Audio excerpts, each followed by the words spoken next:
સુરતની લાજપોર સેન્ટ્રલ જેલના જેલરના નામે જેલમાં બંધ કેદીના નામે 15,000ની ખંડણી માંગતો કોલ ઓડિયો વાયરલ થતા હડકંપ મચી ગયો છે, જે અંગે જેલર પીએ ચાવડા દ્વારા અજાણ્યા શખ્સ વિરુદ્ધ સચિન પોલીસ સ્ટેશનમાં ફરિયાદ નોંધાવી છે. સુરતની લાજપોર મધ્યસ્થ જેલ ખંડણી માંગણીના આરોપમાં વિવાદોમાં ઘેરાયો છે. મળતી માહિતી મુજબ જેલમાં બંધ રહેલા એક કેદીની પત્નીને અજાણ્યા નંબર પરથી ફોન કરી જેલરના નામે ₹15,000ની ખંડણી માંગવામાં આવી હતી. આ ફોન કોલનું રેકોર્ડિંગ સોશિયલ મીડિયા પર વાયરલ થયા બાદ મામલો ચર્ચાના ચકડોળે ચડ્યો છે. લાજપોર જિલ્લા જેલરે આરોપોને પાયાવિહોણા ગણાવ્યા છે. તેમણે સ્પષ્ટ કર્યું છે કે કોઈ અજાણ્યા વ્યક્તિએ તેમની ઓળખનો દુરુપયોગ કરી જેલની પ્રતિષ્ઠાને ઠેસ પહોંચાડી છે. આ મામલે જેલરે પોતે જ સચિન પોલીસ સ્ટેશનમાં અજાણ્યા વ્યક્તિ વિરુદ્ધ ફરિયાદ નોંધાવી છે. પોલીસે આ મામલે ગુનો નોંધી તપાસ શરૂ કરી છે. વાયરલ થયેલી કોલ રેકોર્ડિંગના આધારે શંકાસ્પદ ફોન કરનારને શોધી કાઢવાના પ્રયાસો શરૂ કર્યા છે. 11/11/2025ના રોજ સોશિયલ મીડિયામાં એક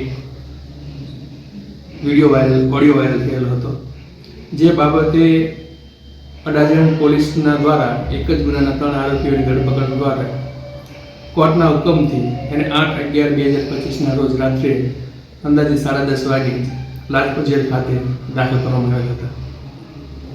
અજાણી વ્યક્તિઓ દ્વારા આરોપીના પરિવારજનોને મજકૂર કેદીઓને જેલમાં દાખલ થયા પહેલાં અંદાજે સાંજે 6:30 થી 7:30ની વચ્ચે ફોન કરી અને ગેરકાયદેસર રીતે રૂપિયાની માંગણી કરેલ.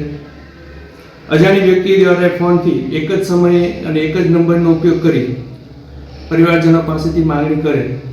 ખરેખર તેઓ કેદીઓ કે તહોમતદારો જેલ ખાતે અંદર હાજર થયેલા જ હતા નહીં અને બાહ્ય ઇસમો દ્વારા ગેરરીતે રૂપિયાની માંગણી કરેલ હતી.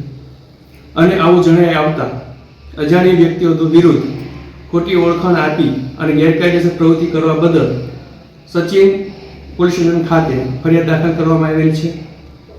અને આપના માધ્યમ દ્વારા જણાવવાનું કે જાહેર જનતાને કોઈ પણ પ્રકારના આવી રીતના ફોન દ્વારા કે વિડીયો કોલ દ્વારા કોઈ પણ રૂપિયાની માંગણી કરવામાં આવે તો સતર્ક રહી નજીકના પોલીસ સ્ટેશનમાં ફરિયાદ નોંધાવી અથવા તેમને જાણ કરી અને તેઓના વિરુદ્ધ કાયદેસરની કાર્યવાહી કરવા આપ સર્વ લોકોજનોને અપીલ છે.